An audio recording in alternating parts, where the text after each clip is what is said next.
అదృశ్య ప్రేమ ఎపిసోడ్ 23. గత ఎపిసోడ్ లో ఆర్య అక్బర్ ని అసలు పేరుతో పిలిచి అక్బర్ అలియాస్ జానీ అవునా కాదా అని కన్ఫర్మేషన్ చేసుకున్నాడు. తర్వాత బాలు మరియు అక్బర్ మాట్లాడుకున్న మాటలు విన్నాడు. ప్రియాని ఇంటి దగ్గర డ్రాప్ చేసి తిరిగి కాఫీ షాప్ కి వస్తాడు ఆర్య. నేరుగా వెళ్లి అక్బర్ ముందు నిలబడి మాట్లాడాలి అని అడుగుతాడు. అక్బర్ తనతో మాట్లాడడానికి కాఫీ షాప్ కరెక్ట్ ప్లేస్ కాదని, ఖాళీ ఉన్న టేబుల్ దగ్గర వెయిట్ చేస్తూ ఉండమని చెప్తాడు. తర్వాత ఏం జరుగుతుందో మనం ఈ ఎపిసోడ్ లో తెలుసుకుందాం. మీకు గనక అదృశ్య ప్రేమ ఈ స్టోరీ నచ్చినట్లయితే వెంటనే లైక్ చేయండి. అలాగే మీ ఒపీనియన్స్ కామెంట్ బాక్స్ లో మాకు తెలియజేయవలసిందిగా కోరుతున్నాం. ఇప్పుడు ఆలస్యం చేయకుండా స్టోరీలోకి వెళ్ళిపోదాం. ఆర్య ఖాళీగా ఉన్న టేబుల్ దగ్గర కూర్చుని అక్బర్ ఇచ్చే సిగ్నల్ కోసం వెయిట్ చేస్తూ ఉన్నాడు. సుమారు 30 నిమిషాల తర్వాత అక్బర్ ఆర్య వైపు చూస్తాడు. ఆర్యని ఎవరూ చూడకుండా బ్యాక్ సైడ్ ఉన్న కూల్ డ్రింక్ షాప్ దగ్గరకు రమ్మని సైగ చేస్తాడు. అక్బర్ ఇచ్చిన ఇన్స్ట్రక్షన్ గమనించిన ఆర్య వెంటనే చుట్టూ గమనిస్తాడు. ఎవరు తన వైపు చూడటం లేదని కన్ఫర్మేషన్ చేసుకుంటాడు. ఆర్య వెంటనే లేచి కాఫీ షాప్ బయట ఉన్న కూల్ డ్రింక్ షాప్ దగ్గరకు బయలుదేరతాడు. కూల్ డ్రింక్ షాప్ దగ్గరకు వెళ్లి చూసేసరికి అక్బర్ ఎంతో టెన్షన్ పడుతూ సిగరెట్ కాలుస్తూ ఆర్యకి కనబడతాడు. ఆర్య అక్బర్ ఫేస్ లో ఉన్న టెన్షన్ ని గమనిస్తాడు. ఆర్యని చూసిన అక్బర్ వెంటనే కోపంగా, అసలు ఎవడ్రా నువ్వు? ఎందుకు మా గురించి డీటెయిల్స్ అడుగుతున్నావు? నీకు మాకు అసలు సంబంధం ఏంటి? నిన్ను ఆ రాజేష్ మమ్మల్ని చంపడానికి పంపించాడా అని గట్టిగా అరుస్తూ ఆర్య షర్ట్ కాలర్ ని పట్టుకుంటాడు. వెంటనే ఆర్య, చూడు అక్బర్, నేను నీకు హెల్ప్ చేయడానికి వచ్చాను. ఫస్ట్ కూర్చుని మాట్లాడుకుందాం. కాదని ఇలాగే బిహేవ్ చేస్తే నేను నీకన్నా పెద్ద రౌడీలాగా కనపడాల్సి వస్తుంది అని వార్నింగ్ గట్టిగా ఇస్తాడు ఆర్య. ఆ మాట వినగానే అక్బర్ ఆర్య షర్ట్ కాలర్ వదిలేసి వెళ్లి పక్కనే ఉన్న టేబుల్ పైన కూర్చుంటాడు. ఆర్య వెళ్లి అక్బర్ పక్కన కూర్చొని ఇలా మాట్లాడతాడు. చూడు అక్బర్, నా వల్ల నీకు ఎలాంటి ఇబ్బంది రాదు.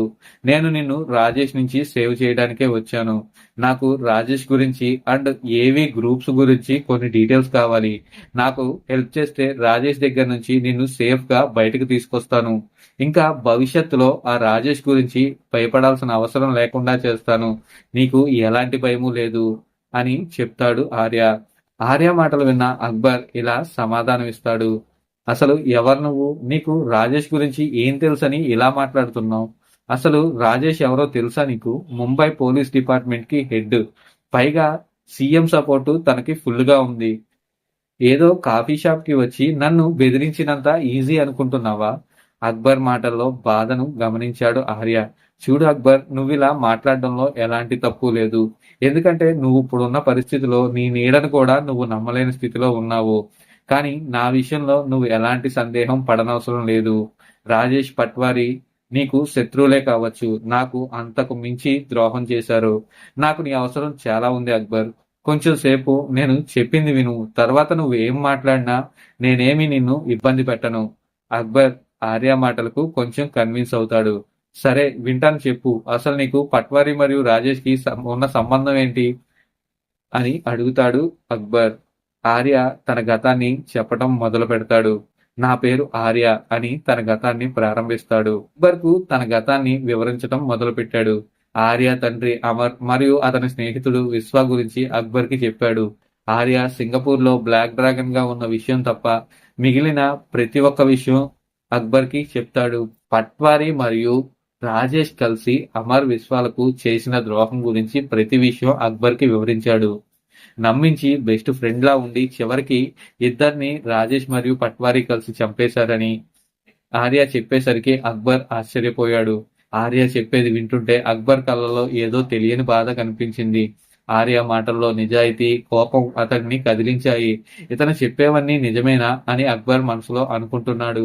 ఆర్య తర్వాత రాజేష్ పట్వారీ కలిసి అమర్ మరియు విశ్వ పేరుతో ఒక కంపెనీని ఓపెన్ చేసి అందులో చాలా ఫ్రాడ్స్ చేసి ఆ కంపెనీని క్లోజ్ చేశారు. ఈ విషయం గురించి నేను ఎంక్వైరీ చేస్తూ ఉంటే నీ గురించి నాకు తెలిసింది. అసలు ఆ ఏవి గ్రూప్స్ లో ఏం జరిగింది? ఎందుకని ఆ కంపెనీని క్లోజ్ చేశారు? ఈ డీటెయిల్స్ అన్ని నాకు కావాలి అక్బర్. దానికోసమే నేను నీ దగ్గరికి వచ్చాను. ఇక్కడికి వచ్చి చూస్తే నాకులాగా చాలా మంది రాజేష్ మరియు పట్వారీల అన్యాయానికి బలైపోయారని తెలుస్తుంది. నీకు బాలు కూడా హెల్ప్ చేస్తున్నాడని అర్థమైంది. దయచేసి నాకు హెల్ప్ చేయి అక్బర్ అని అడుగుతాడు. ఆర్య చెప్పిన ఫ్లాష్ బ్యాక్ విన్న అక్బర్ తీవ్రమైన ఆలోచనలో పడ్డాడు. తల పట్టుకుని మనమిద్దరం ఇలా బలైపోవడానికి కారణం వాళ్ళిద్దరే అని ఏదో చెప్పబోతూ ఉండగా అక్బర్కి ఒక ఫోన్ కాల్ వస్తుంది. ఫోన్ చూసి అక్బర్ ముఖంలో భయం మరియు కంగారు కనిపించాయి. అతను కాల్ అటెండ్ చేసి హలో అని అనకుండానే ఏంటి నేను ఇక్కడున్న విషయం తెలిసిపోయిందా? అయితే నేను వెంటనే ఇక్కడి నుంచి బయలుదేరుతున్నాను అని చెప్పి కాల్ కట్ చేస్తాడు అక్బర్. అక్బర్ కాల్ కట్ చేయగానే ఆర్య వైపు టెన్షన్ గా చూసి చూడు ఆర్య, నేను ఇక్కడ ఉన్నట్లు రాజేష్ మనుషులకు తెలిసిపోయింది. మనం ఇప్పుడు ఇక్కడి నుంచి వెళ్ళకపోతే ఉన్న చోటనే ఇద్దరం చస్తాం. ఫస్ట్ ఇక్కడి నుంచి వెళ్ళిపోదాం. నీ మొబైల్ నంబర్ ఇవ్వు అని హడావుడిగా అంటాడు. ఆర్యకి అక్బర్ అంత కంగారు పడుతున్నాడని తెలుసుకున్నాడు. ఆర్య తన నంబర్ ని ఇస్తాడు. నేను నీకు లొకేషన్ షేర్ చేస్తాను. ఈవినింగ్ 7 తర్వాత వచ్చి నన్ను కలు. కానీ నువ్వు అనుకున్నంత ఈజీగా రాజేష్ మరియు పట్వారీలను మనం ఏమీ చేయలేం. నీకు కావాల్సిన డీటెయిల్స్ అన్ని నేను ఈవినింగ్ చెప్తాను అని అక్బర్ చెప్పి హడావిడిగా అక్కడి నుంచి బయలుదేరి వెళ్ళిపోతాడు. అక్బర్ కంగారు చూసిన ఆర్య కొంత టెన్షన్ పడతాడు. ఆర్య కూడా అక్కడి నుంచి తన రూమ్ కి వెళ్ళిపోతాడు. ఎప్పుడు ఈవినింగ్ 7 అవుతుందా అని వెయిట్ చేస్తూ ఉంటాడు ఆర్య. చూస్తూ ఉండగానే సాయంత్రం 7 గంటలకు ఆర్య మొబైల్ కి ఒక లొకేషన్ అన్నోన్ నంబర్ నుంచి వస్తుంది. హాయ్ ఆర్య, ఈ లొకేషన్ లో ఆఫ్టర్ 7 తర్వాత మీట్ అవుదాం అని మెసేజ్ ఉంటుంది. ఆ మెసేజ్ చూసిన ఆర్య కళ్ళల్లో ఒక్కసారిగా సంతోషం వెలిగిపోతుంది.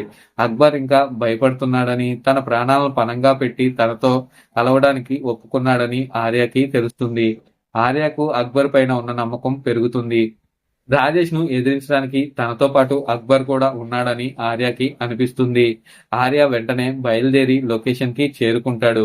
అప్పటికే అక్బర్ వచ్చి ఆ లొకేషన్ లో వెయిట్ చేస్తూ ఉంటాడు. అక్బర్ కళ్ళలో ఏదో సంతోషం ఆర్య గమనిస్తాడు. మార్నింగ్ నుంచి అంత టెన్షన్ పడిన అక్బర్ ఇప్పుడు ఎందుకు ఇంత హ్యాపీగా ఉన్నాడు, అసలు ఏం జరుగుతుందో అని ఆలోచించుకుంటూ అడుగులు అడుగు వేసుకుంటూ అక్బర్ ని రీచ్ అవుతాడు ఆర్య. తర్వాత ఏం జరుగుతుంది? మరి అక్బర్ ఆర్యకి హెల్ప్ చేయడానికి ఒప్పుకున్నాడా?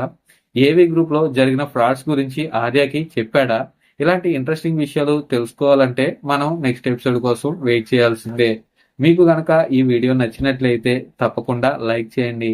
ఈ స్టోరీ గురించి మీరేమనుకుంటున్నారో కామెంట్స్ రూపంలో తెలియజేయవలసిందిగా కోరుచున్నాను. నెక్స్ట్ ఎపిసోడ్ లో మళ్ళీ కలుసుకుందాం.